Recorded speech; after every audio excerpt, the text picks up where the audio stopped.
Sabéis, si seguís la historia de la Biblia, sabéis que Israel sale de Egipto, le cuesta un poco, pero llega a la tierra prometida y Dios establece ahí el pueblo de Israel, que se convierte en el país de Israel, y bueno, no hacen mucho caso a Dios, van y vienen en la obediencia a Dios y a la ley, y les acaban conquistando.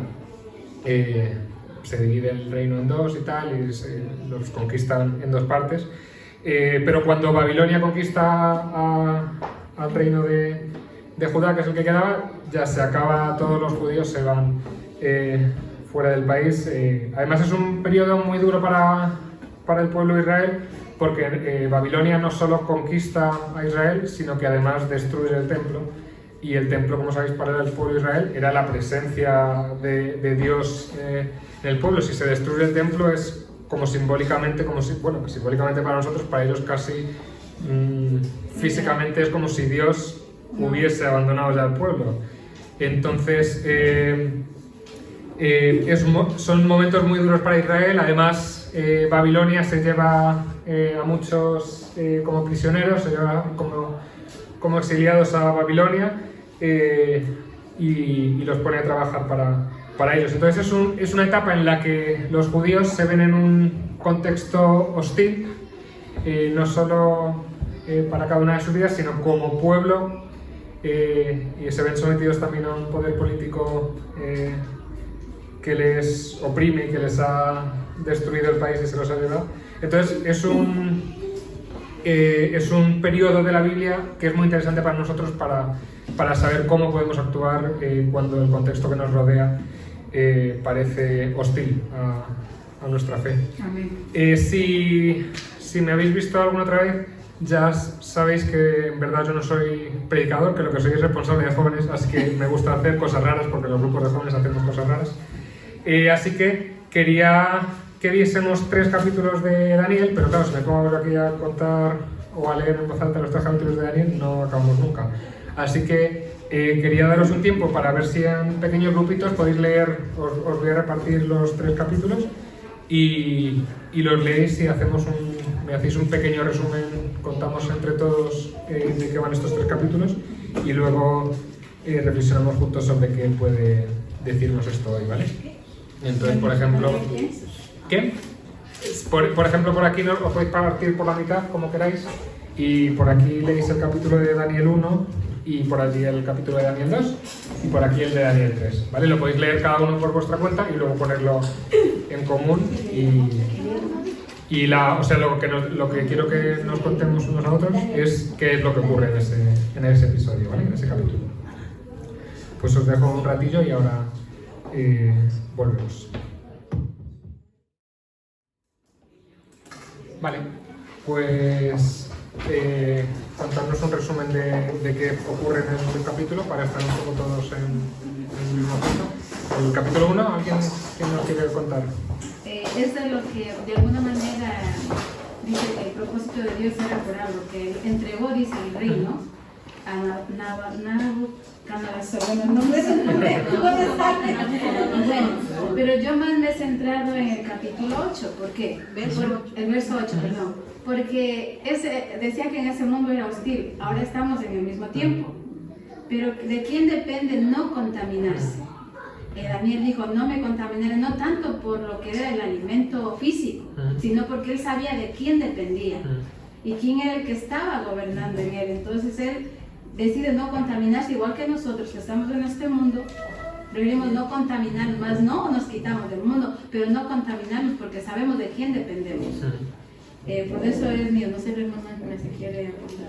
Sí, me gustó mucho la autoridad en la palabra que le dice al jefe de los eunucos, dice el verso 10, el jefe de los eunucos dijo a Daniel, ¿verdad? Temo a mi señor el rey que señaló vuestra comida y vuestra bebida, pues luego que él vea vuestro rostro más pálido que los de los muchachos que son semejantes a vosotros, condenaréis para con el rey mi cabeza. Entonces dijo Daniel a Mesar, que estaba puesto por jefe de los eunucos sobre Daniel, Ananías y Misael, te ruego que hagas una prueba.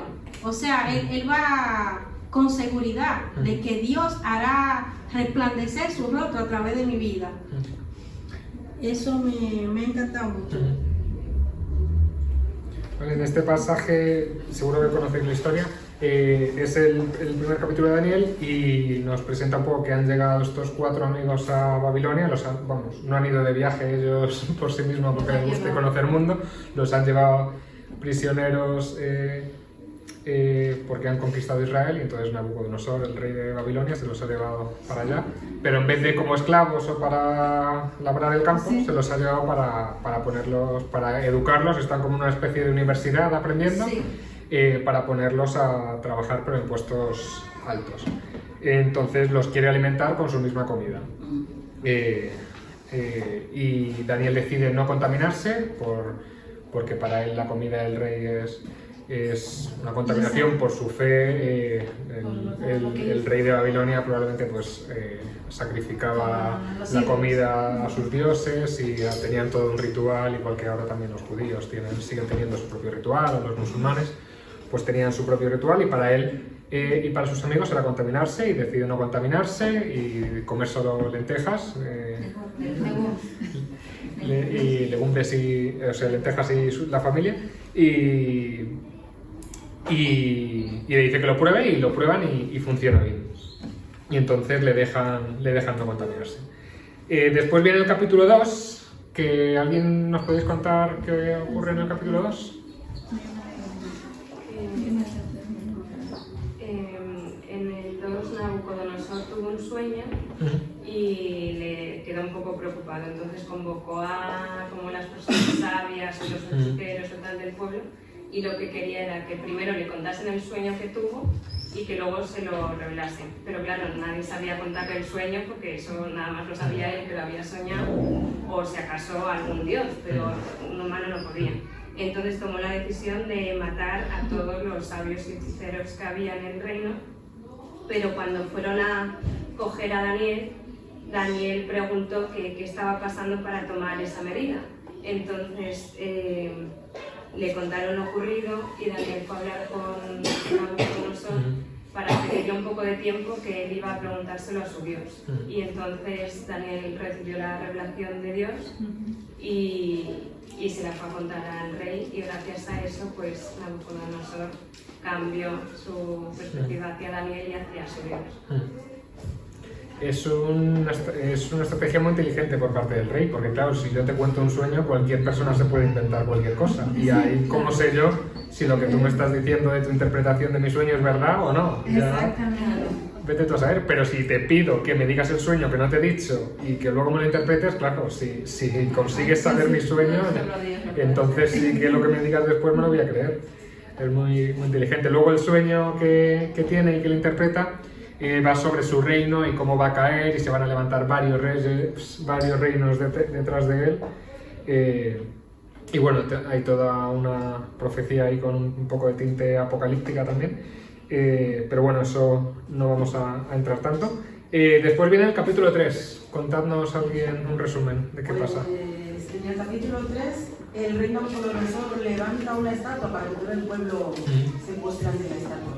Pero los 3 chicos, Sadrach, Mesach y Abednego, como confían en su Dios, ellos se niegan, aún así sabiendo que van a ser castigados, pero se niegan por la fe y la confianza que tienen en su Dios.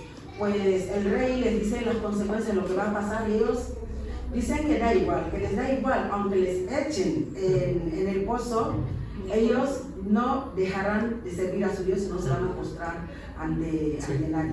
Pues al echar a esos muchachos, el rey observó que no se quemaron y había otra persona al lado de ellos. Pues en el versículo 28, el rey, viendo lo que ha pasado, gracias a la fe de esos chicos, el rey decide que en el pueblo, cualquier persona que va a blasfemar contra el Dios de ellos será castigado, porque ni un Dios puede hacer lo que este Dios, el Dios de los chicos, ha hecho. Vale.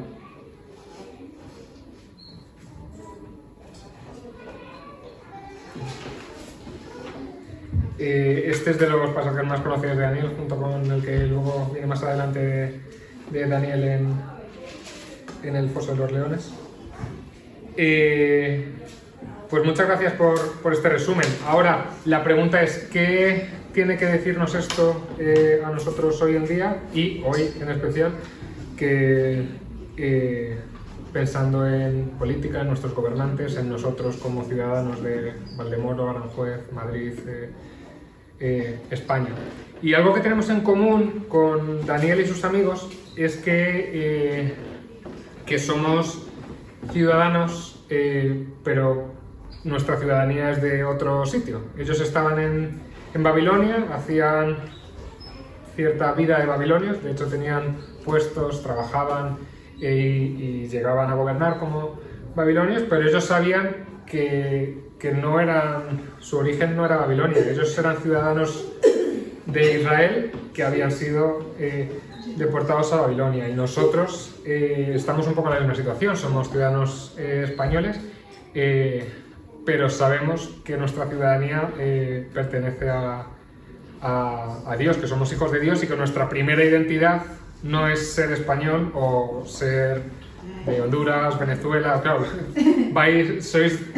tenéis más ciudadanías todavía, ¿no?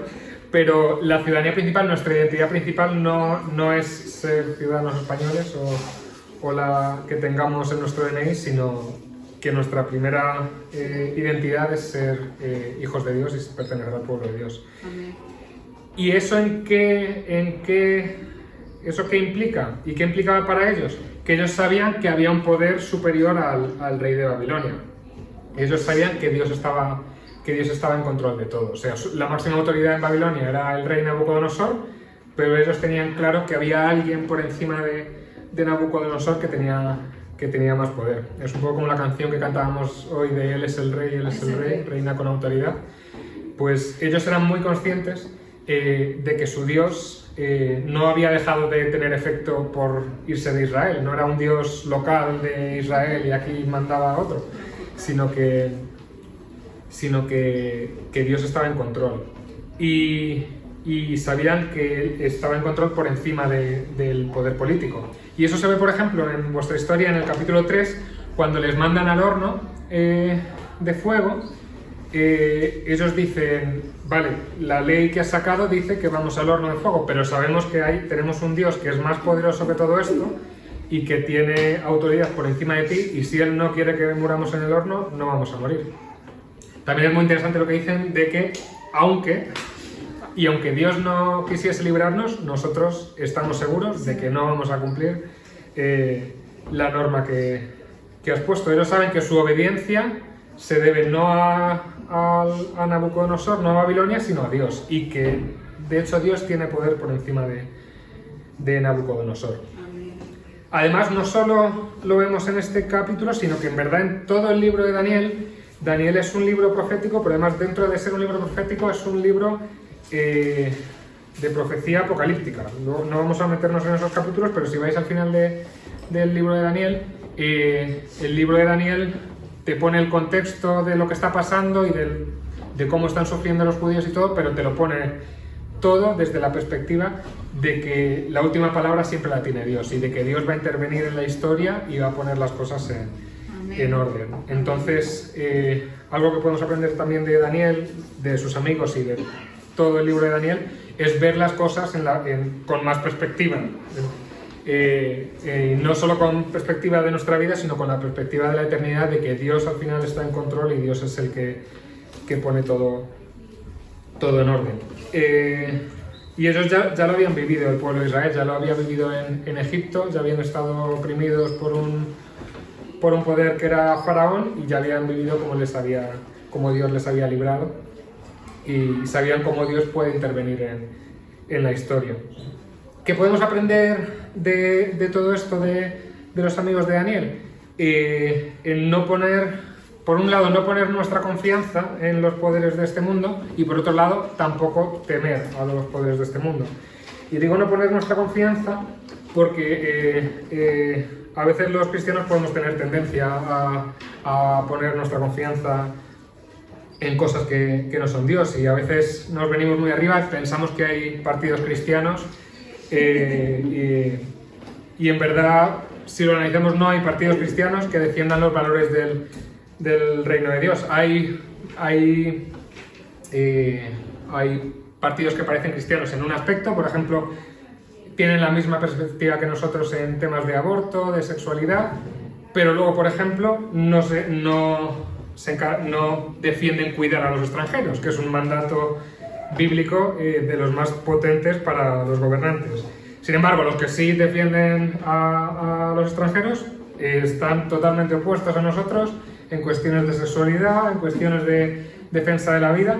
Entonces, no hay un partido que defienda los valores cristianos, pero es que aunque los hubiese, no vemos en la Biblia que nuestro llamado sea establecer una monarquía cristiana o una república cristiana, o lo que sea, poner cristianos en poder para entonces imponer nuestros valores cristianos a toda la sociedad.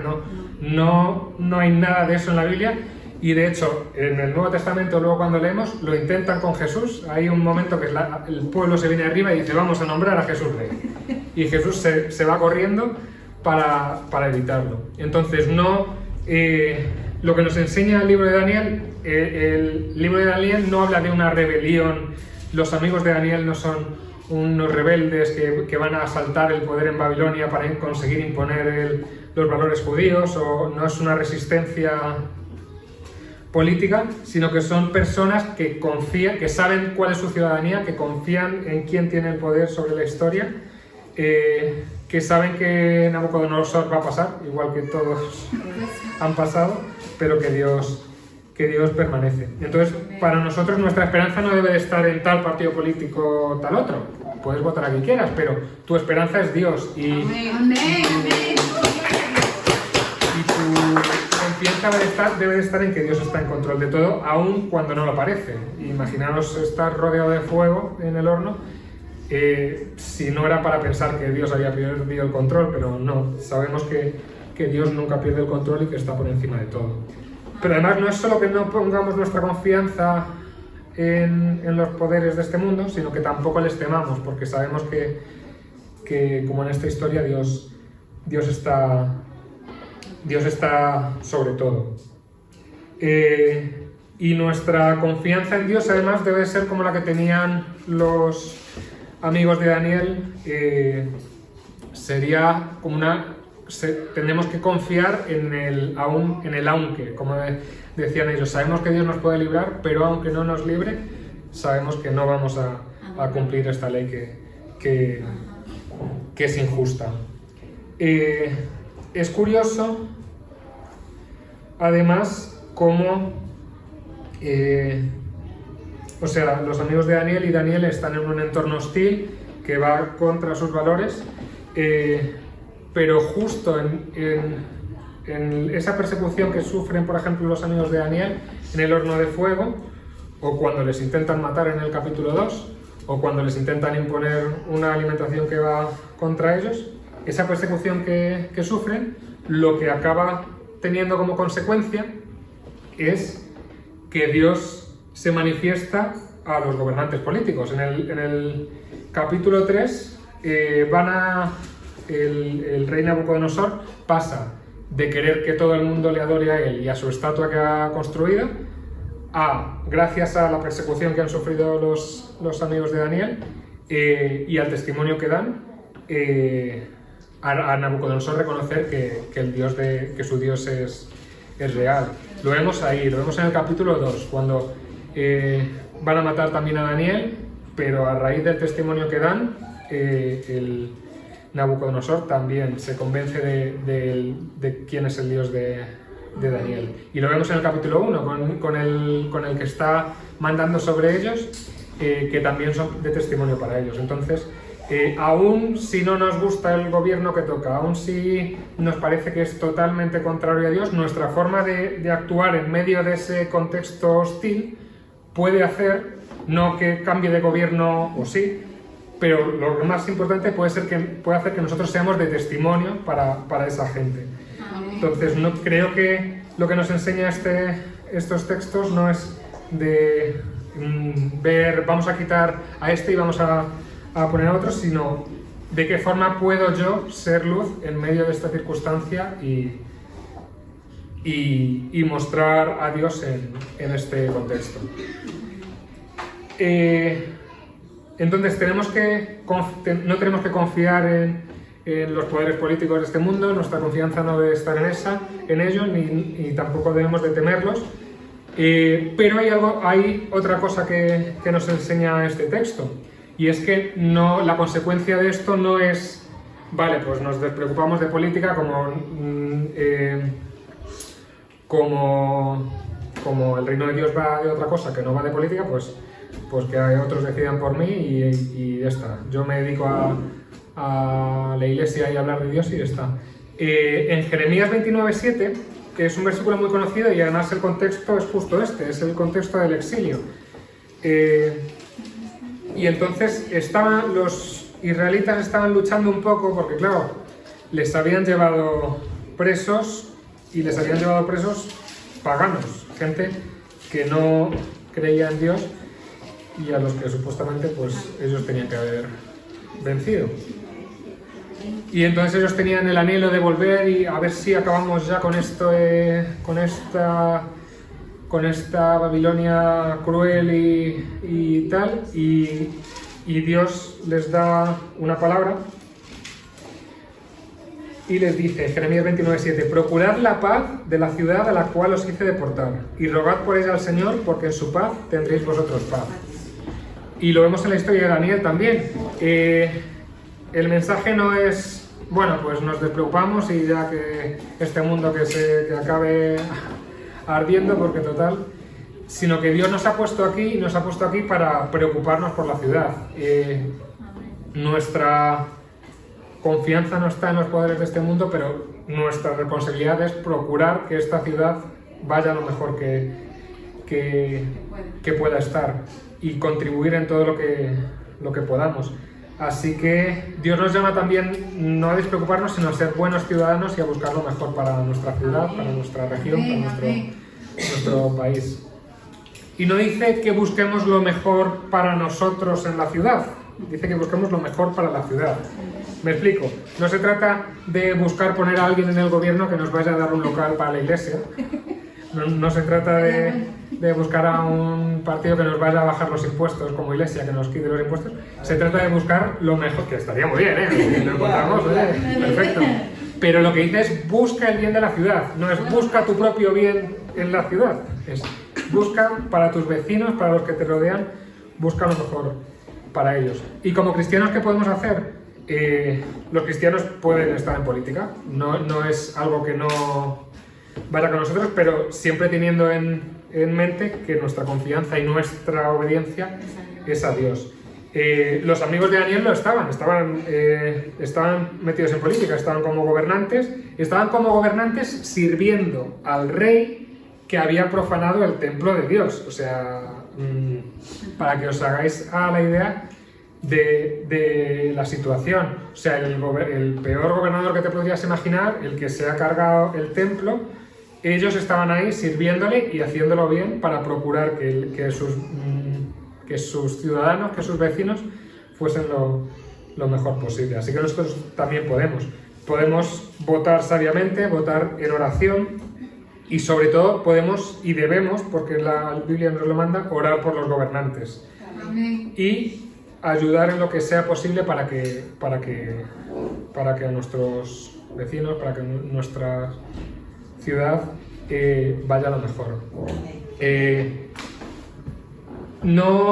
Como os decía, no hay un partido político al que la Biblia nos diga tienes que votar a este o tienes que votar a otro. Cada uno, nuestras convicciones nos pueden llevar por un lado o por otro, pero lo importante es que sepamos que nuestra ciudadanía es de Dios y que nuestra responsabilidad es ayudar a quien salga y a quien gobierne a hacerlo lo mejor posible. No ponerle trampas para ver si nos cargamos a Nabucodonosor y viene otro. Dios ya se encargará porque va a caer, igual que cayó la estatua de Nabucodonosor, caerá la que toque.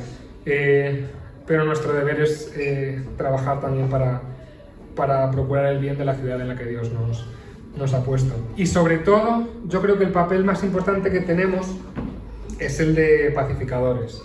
Ahora mismo en la sociedad la política es un factor más de enfrentamiento entre todos, o sea, entre unos con otros. o eres del Madrid o eres del Barça, y si eres del Madrid no te llevas con los del Barça y al revés. Si eres de izquierda no te llevas con los de derechas y al revés. Yo qué sé, todo ahora mismo es una excusa para enfrentarse unos con otros. Pero no debemos de ser así nosotros como cristianos. Puede ser del Madrid, puede ser del Barça, puede ser de izquierda, de derechas, de centro, de mediocentro, delantero, lo que sea. Pero a lo que Dios nos llama, sabemos que nuestro gobernador principal es el príncipe de paz y Dios nos llama a ser pacificadores. Y nuestra vocación, nuestro ministerio, de hecho, como Ministerio de Sanidad, Ministerio de Agricultura y esto, nuestro ministerio, dice 2 Corintios 5, 16 al 18, nos dice cuál es nuestro ministerio y nuestro llamado. Sí. Así que en adelante a nadie valoramos con criterios humanos. Si en algún tiempo valoramos a Cristo con estos criterios, ahora ya no. Quien vive en Cristo es una nueva criatura. Lo viejo ha pasado y una nueva realidad está presente. Todo se lo debemos a Dios, que nos ha reconciliado con Él por medio de Cristo. Y nos ha confiado la tarea, en otras versiones el ministerio, de llevar esa reconciliación a los demás. La labor que nos ha encargado Dios es reconciliar, ser pacificadores. Entonces yo creo que nuestra labor principal, hablando de política, no es tanto conseguir que tal partido llegue al poder ni tal otro, sino que haya paz en la ciudad en la que vivimos, no aportar más leña al fuego, no enfrentarnos con la gente por cosas que no tienen sentido, sino ayudar y buscar esta paz. Y al final Dios, como hemos dicho, Dios está en control y Dios va a hacer... Dios no se le escapa nada.